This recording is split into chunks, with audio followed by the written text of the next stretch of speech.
3살배기 아이를 유모차에 태워 집 앞에 나간 엄마, 소스라치게 놀랐는데요. 바로 하늘에서 떨어진 이것 때문이었습니다. 네. 김 팀장, 뭐였나요?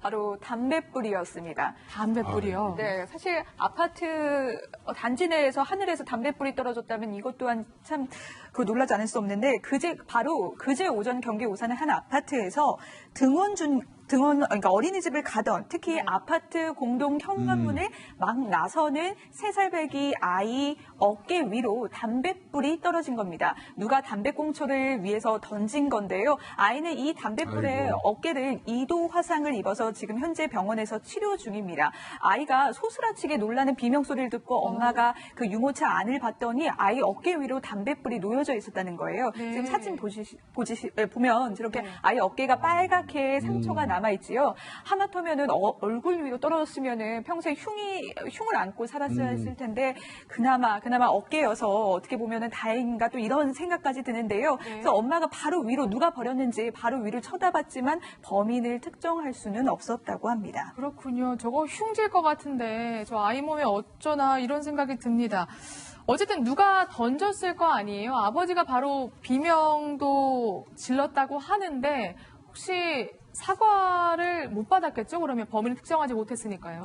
네, 사실 사과를 했다면은 좀 원만하게 해결이 될 수도 있었을 것 같은데요. 근데 지금 어쨌든 범인을 지금 아직은 찾지는 못한 상황이고요. 그리고 이거 관련해서 혹시나 목격자가 있는지 그런 글도 올렸다고 합니다. 아직까지 근데 뭐 파악이 되지는 않았고 네. 그래서 경찰까지 출동을 해서 현재 주민들을 상대로 탐문 수사까지 지금 이루어지고 있는 상황입니다. 네. 근데 사실 아파트 그 거리를 비추는 CCTV, 뭐 아니면 엘리베이터 안에 CCTV는 있어도 아파트 고층을 비추는 CCTV가 없잖아요. 그렇기 때문에 경찰도 지금 이 범인을 특정하지 못하고 있다는데 그러면 단서는 담배꽁초 하나잖아요. 찾을 수 있나요? 결론적으로 말씀드리면 이건 반드시 잡힙니다. 아, 그래요? 우리 방송 보시면 네. 스스로 자수하시는 게 좋습니다. 왜 그러냐면 일단 위에서 담배를 피다가 이 담배꽁초를 밑으로 던졌잖아요. 네. 담배꽁초에서 DNA 나옵니다. 아, 그래요? 물론 경찰이 그 DNA 담배꽁초를 가지고 가가지고 바로 그냥 사람의 인적사항이 나오는 건 아니에요. 그렇죠. 그 경우는 뭐 경찰 조사 과정에서 한 10몇 개 범죄 강력범죄를 저질러서 국과수 이 유전자인에 있는 사람이거나 아니면 구속돼가지고 수감된 사실이 있는 사람이라면 바로 나올 거예요. 그런데 그런 게 없는 사람이라면 네. 안 나올 확률이 있죠. 그렇죠. 그렇다면 경찰이 어떻게 해야 되냐? 떨어진 그 아파트 아마 동은 아는 것 같습니다. 그러면 그 동에 주민들하고 협조를 해가지고 1대1 대조를 할 겁니다.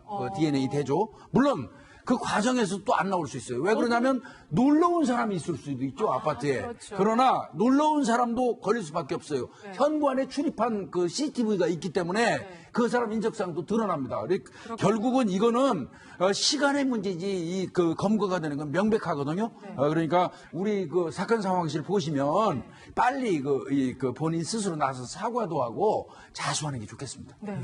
근데 저희가 깜짝 놀란 게 이 뉴스 댓글을 보니까 정말 우리 아파트 이야기를 듣는 것 같다. 이렇게 반응하시는 분들이 정말 많더라고요. 맞아요. 지금은 말이죠. 수평사회가 아니라 수직사회예요. 그러니까 아파트라는 공동주택에 살다 보니까 거기에 필요한 공중도덕이 있는 거예요. 사실은 저는 이건 법을 떠나서 사회 상규, 상식과 그다음에 공중 도덕의 문제라고 생각해요. 그런데 우리가 이제 담배꽁초 말고도 뭐 위에서 뭘 던져가지고 다치게 하고 이런 경우가 많잖아요. 그래서 저는 이거를 이제는 이런 경우가 너무 비일비재하고 왜 나만 갖고 그래 그러면서 많은 사람들이 이 법을 안 지키고 도덕을 안 지키는 이런 지점에 이르렀는데 그렇다면 이 아파트 지금 아까 말씀드렸지만 수직사회에서 필요한 어떤 법을 갖다가 좀 강화하는 것도 필요하지 않나 이런 생각이 들어요. 이제는 도덕에만 맡길 수가 없고 경범죄 처벌법에만 맡길 수도 없는 것 같아요. 네. 실제로 김단빛 취재팀장이 누리꾼들의 이야기 그리고 각종 커뮤니티 사례들을 보니까 정말 많았다면서요? 네, 사실 이 피해가 심심찮게 볼 수가 있는데요. 이 그러니까 담배를 베란다에서 피우는 것도 참 문제인데 이 담배꽁초를 밖으로 던진다는 거예요. 저희가 그래서 피해 사례들을 좀 모아봤습니다. 보십시오. 첫 번째 사진은 지금 실외기 위로 꽁초가 떨어져 있는 모습을 볼 수 있고요. 그럴 수 있겠는데요? 네, 그리고 지금 이거를 치우지 않고 한번 놔둬봤대요. 하루 이틀 보니까 이게 쌓일 정도라는 겁니다. 그러니까 단 한 번의 실수, 어쩌다 하는 실수가 아니라 습관이었다라는 겁니다. 그리고 말씀하신 것처럼 이게요, 잘못 날아들면 화재로 이어질 수 있습니다. 실제 담배꽁초가 날아들어서 불난 저 맞아요. 피해 사진까지 있었습니다. 그렇군요. 변호사님, 근데 담배꽁초를 버리는 것, 이거는 어떤 처벌을 받습니까?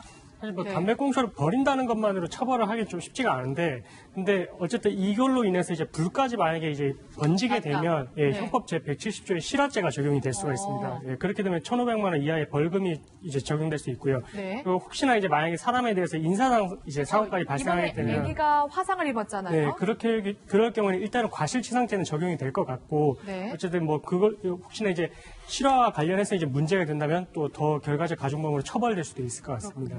근데 저희가 또 조사를 해봤더니 아파트에서 떨어지는 게 요즘에는 담배꽁초만이 아닙니다. 위험해요. 사실 사람이 숨지는 사고까지 가끔 발생하기도 하잖아요. 네, 맞아요. 지금 반려동물 키우는 분들 많으실 텐데요. 이 베란다로 반려동물의 변을 던지는 경우도 있다고 합니다. 변에 맞은 사람도 있다고 하니까요. 막 1층 정원에 막 그 감싼 변을 휴지로 감싼 휴지가 이제 떨어지기도 하고요. 또 이렇게 물을 버려가지고 물을 그냥 먹던 물을 바깥으로 버리나 봐요. 그래서 뭐 물바가지를 맞은 사람도 있다라는 피해 사례도 있었고요. 또 음식물을 던지거나 발코니에 또 이렇게 침을 뱉는 행위를 벌이는 사람도 있다고 합니다. 사실 이 정도면은 그나마 뭐라고 해야 될까요? 이렇게 예, 예. 가끔 막 식칼, 뭐 아령 이런 게 떨어져서 예. 숨지는 그러한 제가 뉴스 몇 번 봤거든요. 이거 일어났던 일이죠. 천안의 한 아파트 단지에서 30cm 길이의 그 식칼 떨어졌었죠. 네. 지나가다 누가 맞았으면 사망하죠. 그다음에 평택의 고층 아파트에서 그때 1.5kg 정도 되는 아령 2개를 던져가지고 그 밑을 지나던 50대 여성 갈비뼈가 부러지는 네. 그런 사고도 있었지 않습니까? 그때도 갈비뼈 이쪽에 맞았으니까 망정이지 머리에 맞았으면 사망했습니다, 진짜. 이건 흉기입니다. 내려가면서 가속도가 붙기 때문에 어마어마합니다, 이건. 네. 이 경우에는 어때요, 변호사님? 이 경우에도 처벌이 네, 당연히 처벌되죠. 그냥 담배꽁초 버린 거 같은 거면 이제 경범죄 처벌법밖에 안 되는데 5만 원 벌금. 만약에 그로 인해서 칼을 던져가지고 아니면 뭐 벽돌을 던져갖고 다쳤다 그러면 특수상해가 되면 1년 이상 10년 이하고요. 재물 손괴, 재물이 또 뭐 차 같은 거 부서질 수 있잖아요. 그러면은 3년 이하나 700만 원 이하의 벌금 뭐 이런 것도 되고 하여튼 여러 가지 뭐 죄가 될 수 있으니까 꼭 이걸 아셔야 돼요. 아파트에 사는 사람들은 중력이 무섭다. 그럼요. 이건 예를 들어서 내가 책을 하나 던져도 그게 밑에 가가지고는 흉기가 된다. 이걸 아셔야 됩니다. 네, 알겠습니다. 저희가 지금 방송 중으로 계속 질문을 받고 있습니다. 인스타그램이나 아니면 유튜브 실시간 방송 댓글로 질문을 남겨주시면 제가 대신해서 여기 있는 전문가 분들께 여쭤보도록 하겠습니다.